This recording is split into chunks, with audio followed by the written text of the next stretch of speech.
Hi YouTube, how are you doing? And welcome to an update video where I want to cover the update that just went over to the stable version of the game. We've been playing with these changes for a while now on the beta branch, but they are now on the live version as well. So I thought I'd make a video to summarize them once again. I have covered these before, but just to refresh your memory, I thought I'd cover the main important points. And if you haven't followed my channel and you're just finding this video because you see that your game is just updated, then I'll just cover the main changes for you as well. So let's start with the biggest change by far, which is the ghost changes. All ghosts except revenants will now move increasingly faster over time. If they see you during a hunt, the speed will only drop if they can't see you after they've checked your last known location. What does this mean? There was a strategy to survive hunts before that was called looping, where you would take like a car or a sofa or another object where you could run around, and you would get the ghost to follow you. You would just spin around this object while the ghost is chasing you, never being able to catch up to you because you were actually faster than the ghost. This is very immersion breaking and also fairly easy to do once you know what you're doing, and DK did not like this, so he decided to change it to specifically counter looping. So now, after a while, the ghost will slowly start getting more speed, more and more speed, until it is eventually faster than you, and then it'll kill you if you're trying to do stuff like this.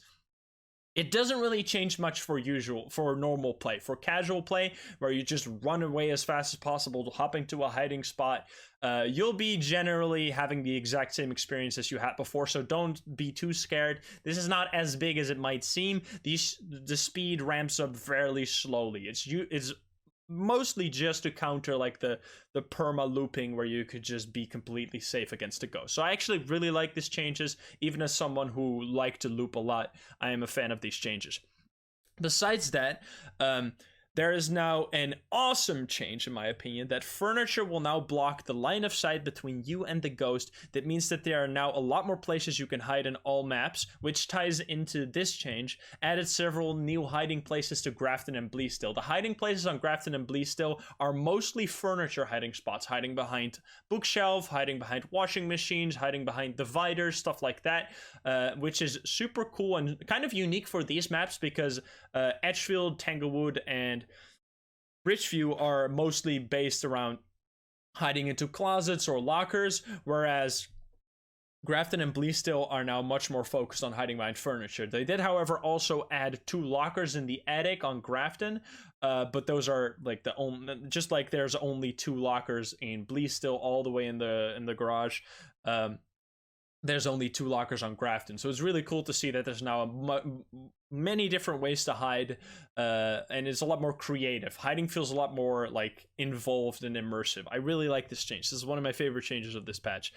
Besides that, there's an important change for you to know. If you keep talking inside a locker or closet and the ghost knows you are in there, it will now fully open both of the locker doors on its second attempt, even if you are grabbing them. What does this mean? If you talk in a locker, either with push to talk in multiplayer or at all in solo play, because in solo play the ghost will always hear you, you will now run the risk of the ghost hearing that, going to your locker, opening the door, even if you are holding it, and then killing you that way. So you now have to actually be quiet. You can no longer do the cheesy thing where you just talk to the ghost and it's walking into your door, but it can't actually open them. That was really immersion breaking in my opinion, so I'm glad that they changed this. And especially for solo play, this does add an extra difficulty and extra scary factor, that you do have to really be quiet, not make a noise, not even make a gasp because you're scared. Stuff like that will get you killed now, which is actually very exciting. Besides that, the ghost now has a chance to slightly open both closet doors at the same time during a hunt. Doesn't really do much besides that it gives you more fingerprints photos if you have a fingerprints ghost, so that's nice. This change doesn't do much. The ghost now has a 50% chance to remember where it last saw you during the last hunt and will search that area. This doesn't mean that it remembers where you were. Like, if you were hiding in a locker and it didn't see you at all, it will check that locker next time with a 50%. That's not at all what this means. What this means is if the ghost physically sees you and then the hunt stops, it has a 50% chance to check that spot where it last saw you, was chasing you, next time. Which doesn't really do anything. I haven't seen this come into effect at all during my time playing with this new patch, which has already been over a month, so yeah. Doesn't do much. but it is a change. The last important change in the ghost changes is that the ghost will no longer move at the start of a hunt in the starting phase, which is now 5 seconds instead of 8 seconds. This is to prevent confusion as to when the hunt is actually started. What does this mean? There's 2 changes here. First, there is a grace period at the start of a hunt where the ghost can't kill you. Instead of being 8 seconds, this is now 5 seconds, so 3 seconds have been removed from this. However, the ghost will no longer move during this period. It used to be the case, or it used to happen, that the ghost would start a hunt, it would walk out of the ghost room together with you, and it'll basically take the exact same path, and as soon as the 8 seconds were up, you would instantly die because you were on top of the ghost, and if you didn't notice that the ghost was walking with you and you didn't went the other way, then you were basically screwed and you would just die. These insta-kills will no longer happen if you pay attention and you run away as soon as the hunt starts, which is a great thing because it does make the game easier, but these insta-kills, as much as they were exciting, they were also kind of unfair. So I do think that overall it is a pretty fair change, especially with the speed changes. This does allow you to get a little bit of a head start on the ghost and to not be in a position where you just don't have a chance to get away, because the ghost will speed up and eventually get you. So overall, I think if you are playing casually, you won't just randomly die, you won't randomly get insta-killed. Overall, I think the game is pretty much the same for you if you're just a casual player that doesn't really loop stuff, that didn't used to loop stuff like that. I think overall these changes are great. I really like the furniture change. I really like the fact that that the ghost now gets slightly faster, feel more menacing, and the being quiet in lockers and closets is also very immersive in my opinion.